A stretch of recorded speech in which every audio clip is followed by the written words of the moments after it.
A partir de qual momento, quando você põe ginecologia católica, que você diz, olha, agora eu já me falei que eu sou assim, já era, agora eu vou ter que ir.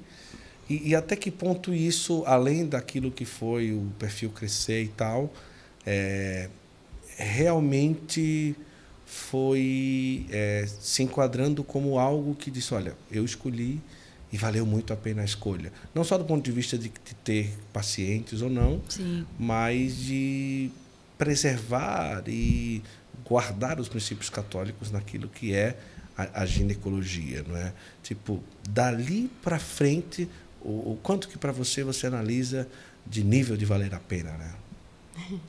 Muito, vale muito a pena. Valeu muito a pena.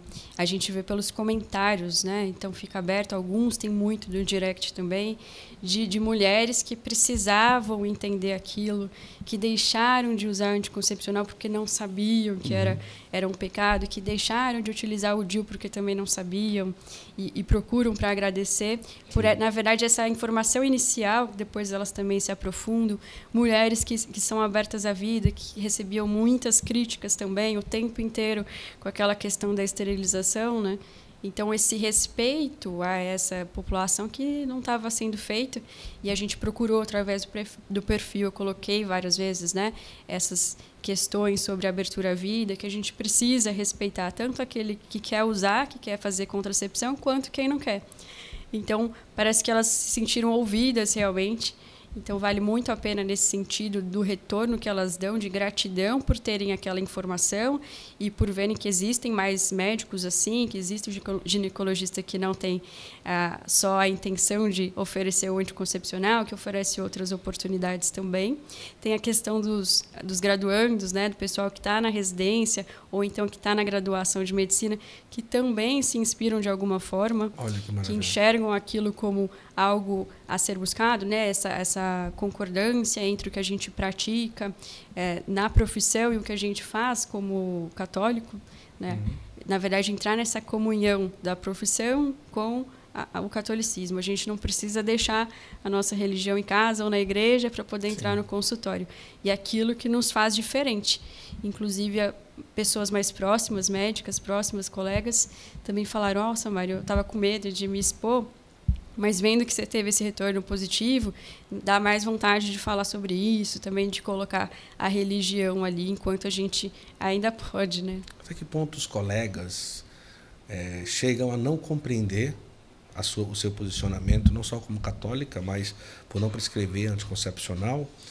E como você analisa às vezes essas atitudes de não compreensão ou crítica, simplesmente porque eles criticam a escolha de católica e não prescrever, ou porque realmente eles não tenham o conhecimento do quanto que isso faz mal e do quanto que isso, diante da própria natureza humana, seria uma coisa agressiva ou contra aquilo que Deus pensa? O que a gente poderia colocar assim na balança, nesse caso? Eu acho que pesa mais a questão do anticoncepcional pela ciência, né?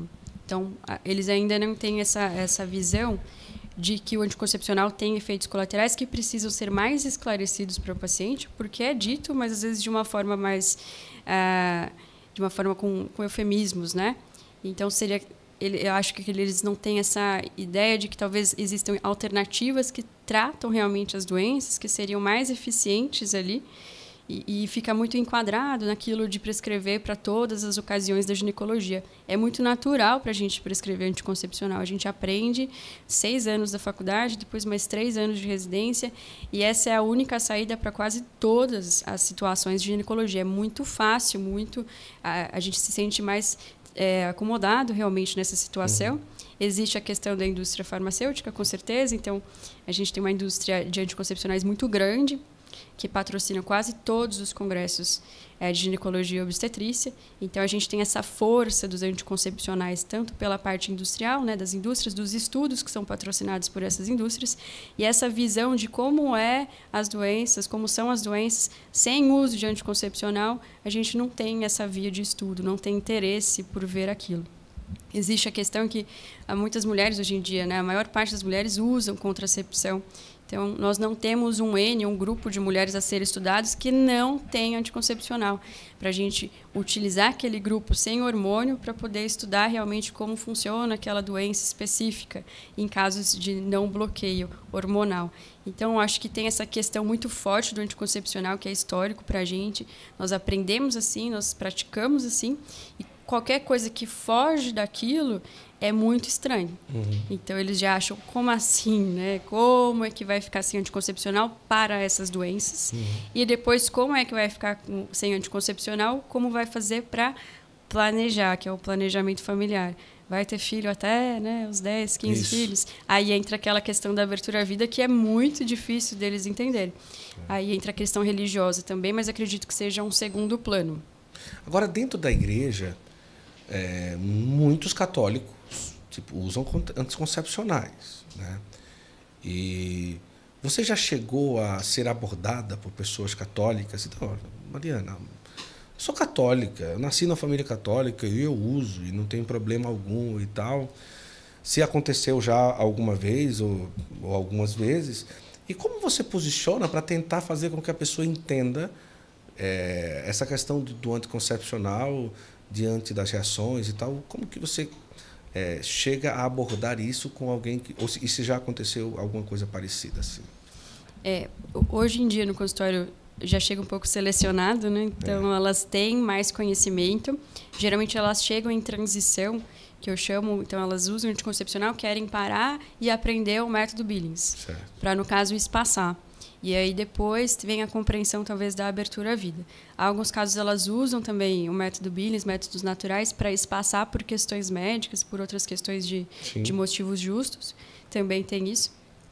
Mas é difícil pegar ali no início, igual você fala, né? Para tentar essa questão de conversão, de explicar que é ou não, eu acho que não caberia nem a mim. Eu gosto que elas passem ali para o diretor espiritual mesmo. E tem alguns diretores, inclusive, que elas vêm falando que autorizam o uso. Isso é o que eu ia falar, mas às vezes já ouvi muitos que dizem, não, claro, isso é normal. Isso. Pode usar o DIU, não sei o que. Então. E aí eu falo, olha, melhor procurar uma segunda opinião, né? Pelo que eu conheço é assim, a gente tem a intenção unitiva, procriativa, a gente tem que manter, dar uma lida no catecismo da Igreja Católica, de uma forma, na verdade, mais informativa, nunca impondo muita coisa, porque é um tema delicado. Você entrar ali na convivência daquela família, daquele casal. Muitas vezes a mulher já tem um entendimento maior, o marido ainda não. Então, a gente sempre fica nesse embate tentando preservar a harmonia no geral, não querendo afastar a paciente, né, colocando obstáculos muito grandes para aquele momento da vida dela, mas dando pequenos passos ali, vamos compreender melhor, porque encontra, né?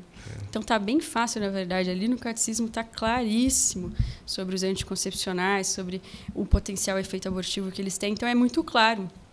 Elas precisam só direcionar o olhar para essa tradição mesmo da igreja. Já que a gente está falando sobre anticoncepcional, se a gente pudesse aqui pontuar os principais motivos de não utilizar eu ia falar outro nome. Anticoncepcional, você pontuaria o quê? De não utilizar. Isso. Perfeito, que são os efeitos colaterais. Diretos, Sim.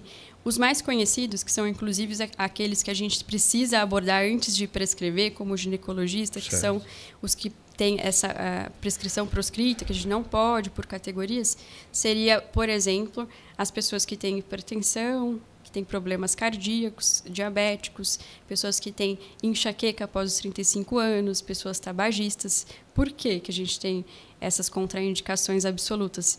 Porque são condições que naturalmente já aumentam o nosso risco cardiovascular e associado com o risco que o anticoncepcional traz também de aumento de colesterol, aumento de triglicérides, aumento de fator de proteínas inflamatórias, aumenta o risco de trombose.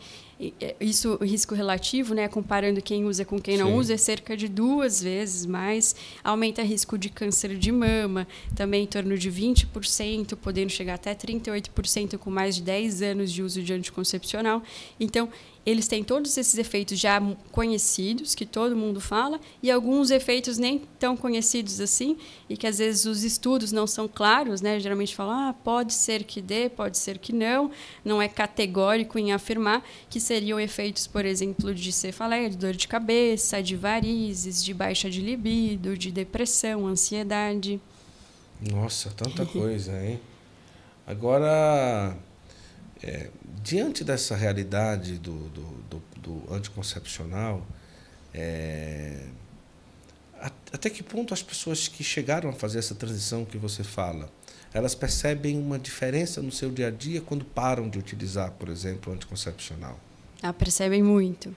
É muito legal no consultório a gente ver essa transformação, né? Elas trazem essa modificação depois de parar de utilizar o anticoncepcional no quesito de libido, principalmente, de disposição, na verdade, de união do casal também. Uhum. Então, até isso ajuda.